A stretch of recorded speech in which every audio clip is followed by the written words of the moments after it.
Assalamualaikum warahmatullahi wabarakatuh. Waalaikumsalam warahmatullahi wabarakatuh. Semoga teman-teman semuanya mendapatkan ridha Allah dan syafaat Rasulullah. Amin amin ya robbal alamin. Nah, jadi teman-teman, pada video pembahasan kali ini saya ingin meresum kembali sebuah materi yang sudah dijelaskan oleh Bapak Kacung Wahyudi di dalam kelas pada mata kuliah Manajemen Pelatihan dan Event, di mana di sini saya akan memfokuskan pembahasan tentang perencanaan pelatihan. Nah, di sini kami membagi menjadi 6 subbab pembahasan. Yang pertama, analisis kebutuhan pelatihan. Yang kedua, perencanaan program pelatihan. Yang ketiga adalah penyusunan bahan pelatihan. Yang keempat adalah pelaksanaan pelatihan. Yang kelima adalah sasaran evaluasi. Dan yang terakhir adalah kesimpulan.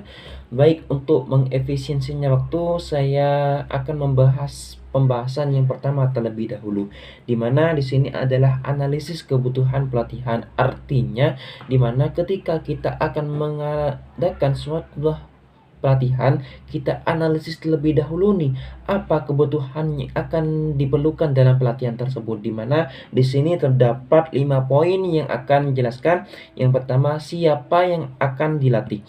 Nah, ini adalah apa audiens tersebut, siapa yang akan mengikuti pelatihan tersebut, entah itu anak-anak, entah itu remaja, mahasiswa, ataupun orang dewasa, dan lain sebagainya.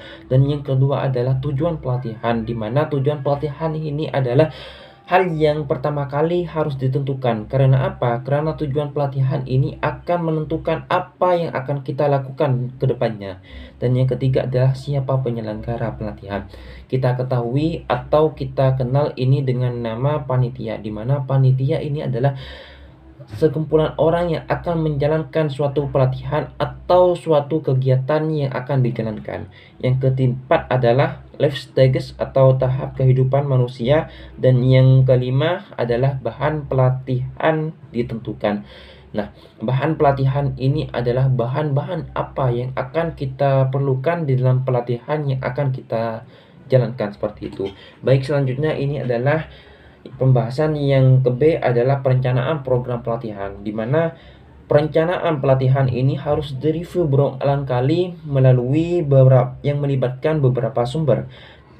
Di sini terdapat beberapa poin perencanaan program pelatihan. Yang pertama ini menetapkan pengelola dan staf pembantu program pelatihan. Nah, kita itu menetapkan dulu pengelola dan staf membantu program pelatihan tersebut. Yang kedua adalah menetapkan tujuan pelatihan. Setelah saya sebutkan di awal bahwa tujuan pelatihan ini adalah hal yang akan menentukan pelatihan tersebut akan dibawa kemana. Yang ketiga adalah menetapkan bahan ajar pelatihan. Kita tentukan dulu nih, apa pelatihan tersebut, entah itu pelatihan public speaking, entah itu pelatihan desain grafis, dan lain sebagainya. Dan yang keempat adalah menetapkan metode-metode yang akan digunakan. Nah, metode ini dapat diartikan sebagai cara penyampaiannya bagaimana, entah itu melalui online, entah itu melalui offline, entah itu bagaimana. Yang pasti metode ini adalah hal yang sangat menentukan keberhasilan. Karena apa?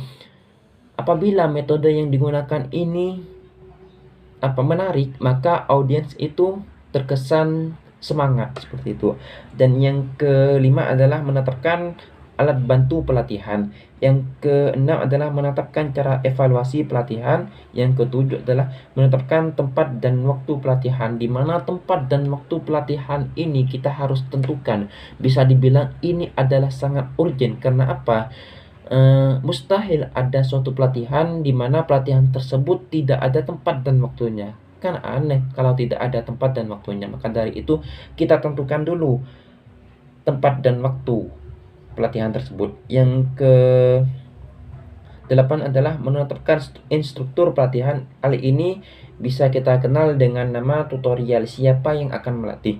Yang ke-8 adalah menyusun rencana kegiatan dan jadwal pelatihan. Hal ini berkaitan dengan tempat dan waktu. Ketika kita sudah menetapkan tempat dan waktu, kita harus menetapkan jadwal pelatihan tersebut. Yang terakhir adalah menghitung anggaran yang ditentukan. Nah, ketika akan mengadakan suatu pelatihan itu harus ada anggaran. Kenapa? Mustahil juga pelatihan itu dijalankan tanpa anggaran, tanpa biaya. Yang ke poin yang ketiga adalah penyusunan bahan pelatihan. Di sini terdapat 4 poin. Yang pertama adalah tujuan belajar dan silabi. Silabi ini biasa dikenal dengan nama rondon acara. Seperti itu. Yang kedua adalah bahan ajar atau enhot, atau dikenal dengan apa pelatihan tersebut digunakan untuk apa, entah itu public speaking dan lain sebagainya. Dan yang keempat adalah komputer dengan fasilitas internet. Kita ketahui pada zaman sekarang ini kita tidak akan terlepas dari yang namanya internet. Maka dari itu fasilitas internet ini adalah yang akan disusun. Dan yang kelima adalah alat-alat bantu belajar.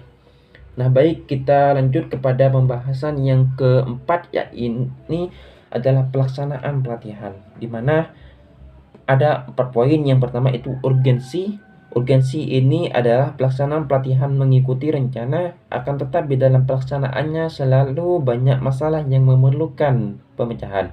Yang kedua adalah perkenalan atau ekspektasi. Ini adalah instruktur dan partisipan ini atau orang yang mengajar dengan yang diajar itu perlu memperkenalkan diri terlebih dahulu. Yang keempat, review pengalaman. Adalah pengalaman apa tugasnya, masalah yang akan dihadapi, bagaimana ia mengatasi dan sebagainya. Dan yang keempat, pemanfaatan pengalaman seperti itu.